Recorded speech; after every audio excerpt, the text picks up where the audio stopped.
Is Ironman nuclear? Yeah, it is driven by the nuclear principle. The theory of cold fusion is the strongest. Nuclear power can be classified into three: nuclear fission, which is operating principle in general nuclear power plants, nuclear fusion, and beta cells. The palladium in Tony Stark's chest, which appeared in the first shot, can be used for nuclear fusion. Nuclear fusion usually generates energy at temperatures of around 100 million degrees. Contemporary science is not able to generate energy with fusion technology. If Tony's suit was based on fusion energy, it would mean that he used future technology that would allow fusion at room temperature. Do you remember Tony flying so high in his first round? The suit was frozen, and the electricity didn't work. The system crashed. As it fell closer to the ground, the power comes back to life. I think Marble wanted to show that the reactor doesn't work in too cold conditions, because it operates at room temperature. But if this was what happened in reality, Tony's body would have been frozen too. There is a theory that the arc reactor that Tony uses is a small reactor. Small reactors operate on the same principle as nuclear fission in nuclear power plants, which exist in many parts of the world and Korea. Its principle is about breaking down matter and creating energy. The movie shows a scene of replacing the fuel rods. There's also the term used, nuclear fuel. This is the word used for nuclear fission.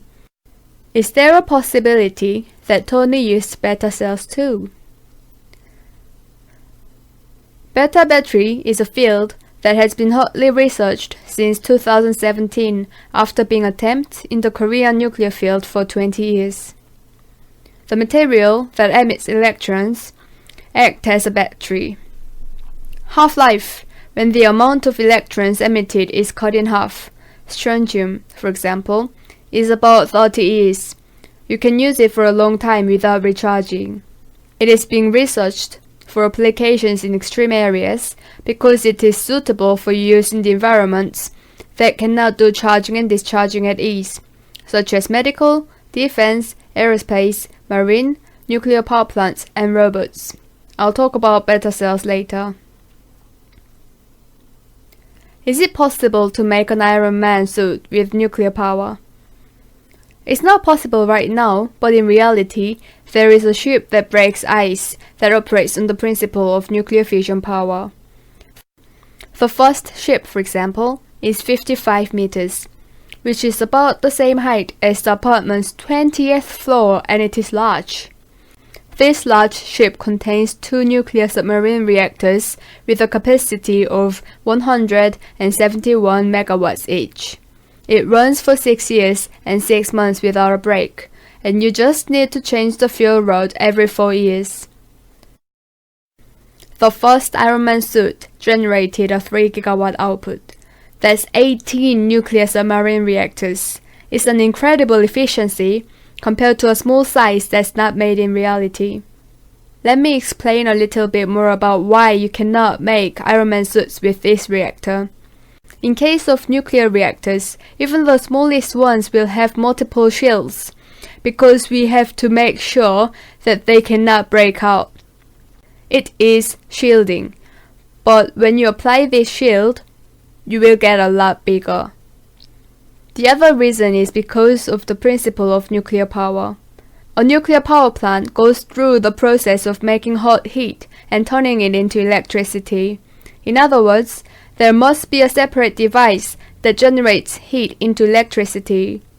Wouldn't the Ironman suit get too big if I installed multiple shields and installed all these? Nuclear reaction rate control system and heat cooling system also make it bigger. But there is hope.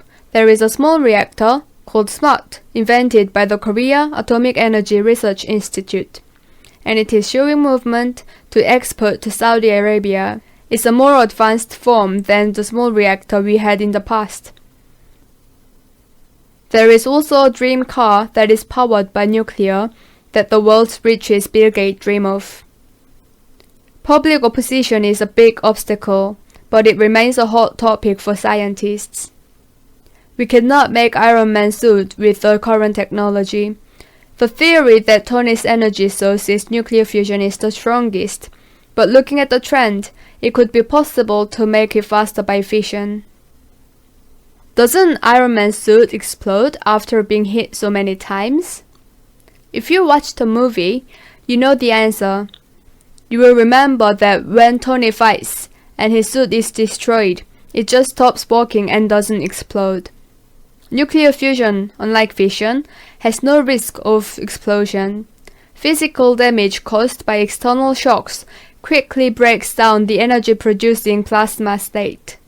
The fusion material itself does not explode and does not release radiation. So that was why Ironman's suit didn't burst. And we might assume that the flying suit scenes from Iron Man 2 has a radioisotope battery. It's also called beta cell. What is this?